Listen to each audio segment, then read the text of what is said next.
energy. We are all energy. Everything is energy. Everything is, there's no getting around that. There's just no getting around it. And while we're presenting to each other in our bodies and we're talking with our mouths and we're breathing, it's all still just energy. And so I think the new constant in ways to, if you will, quantum collapse what have been fixed, stable ideas about what's the next step that's possible. And all we need is the next step. Just take one step, right? And see what happens. So that for me is the, in terms of physics, is the experience at a micro scale of quantum collapse, where what has been a stable constant of accepted thought or understanding suddenly collapses. It's triggered into collapse. And in that collapse, it transitions and opens up into the opportunity to become a new constant. So I have COPD, and there's two kinds of COPD, emphysema and chronic bronchitis. I have emphysema. I was diagnosed with it in 2008. I didn't believe it. I was in denial. I was like, you people are crazy. I'm fine. But it's the kind of thing that progresses. It doesn't go away. It doesn't get better. It only gets worse. So I would say about 2 or 3 years after that, I had my first experience of being out of breath when I wouldn't expect myself to be out of breath. And I was shocked. And it went on from there. And 2019 was the first time I was hospitalized for it. When you have COPD, there's something called a flare-up or an exacerbation, where you need immediate treatment. And so I was hospitalized for a couple of days in 2019. And I was not hospitalized again until March of this year. And but it did continue to get worse through those times. What happened in March was I actually got pneumonia, which is something aside from COPD, but you put the two on top of each other, it's pretty scary. And I had I didn't know the symptoms of pneumonia, but in retrospect, after I found out all the symptoms of pneumonia, I had every single one of them. So I didn't know what was going on, but it was obvious, diarrhea, chills, shakes, uncontrollable shaking. Anyway, so I was in the hospital for pneumonia, and I think that may have been ordinarily maybe a 4 day stay, but it turned into a 7-day stay because they found some strange bacteria in my blood called nocardia. And nocardia is very rare. There's like 500 to 1,000 cases a year.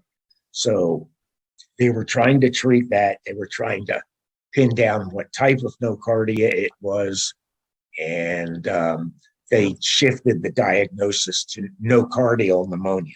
So they put the two together, and my pneumonia was because of the nocardia. So I ended up being in there for 7 days, from a Tuesday to a Tuesday. And when I was let out,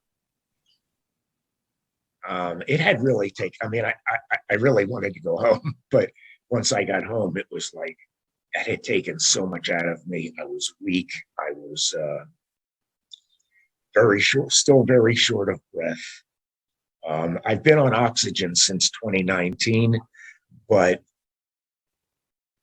over these last 3 years on the oxygen, I've had ups and downs. I've had times when I didn't need it for weeks at a time. I've had times when I've needed it more. But almost never did I need it at rest. I needed it when I would exert myself. And this was getting to the point where I needed it in the house to walk from one room to another.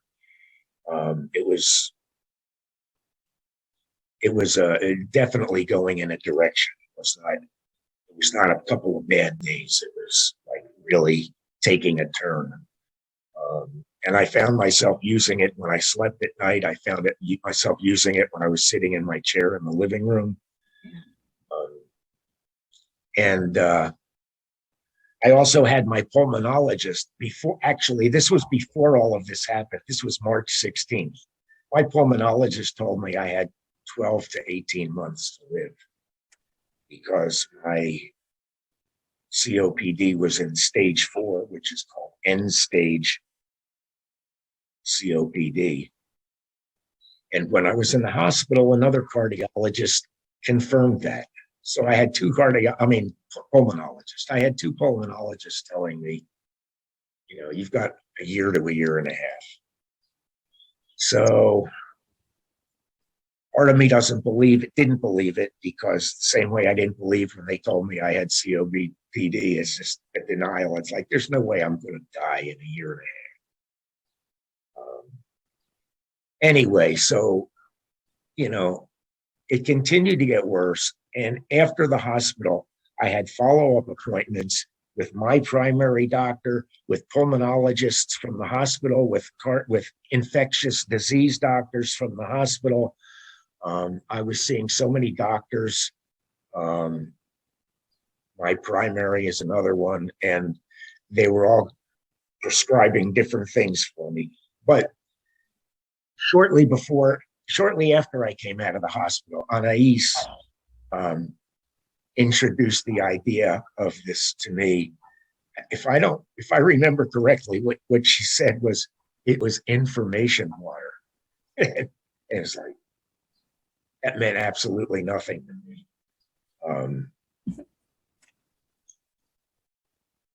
But my reaction was, what the hell? Anyway, and then there was other inhalers and nebulized medications and so many different things for the COPD, for my breathing in general, along with what Anais gave me. And I started to notice a very big improvement after about a week to 10 days. And I couldn't, and I still can't to this day, tell you why. I'm curious as to what's making the big difference, but not curious enough to want to stop taking any of it, because I don't really care why I feel better. I'm just really thrilled to be feeling better. And I'm feeling better to the point where I haven't used my oxygen in the last week. Yeah, maybe more. Maybe it's more like 8 or 9 days.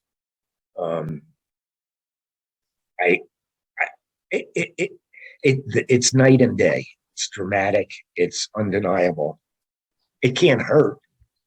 I wanted you to know, those of you who are watching, that there's a specific set of essences that I first sent to Jan to get his physiology, getting the information, and finding out, oh, okay, can we use this in some way?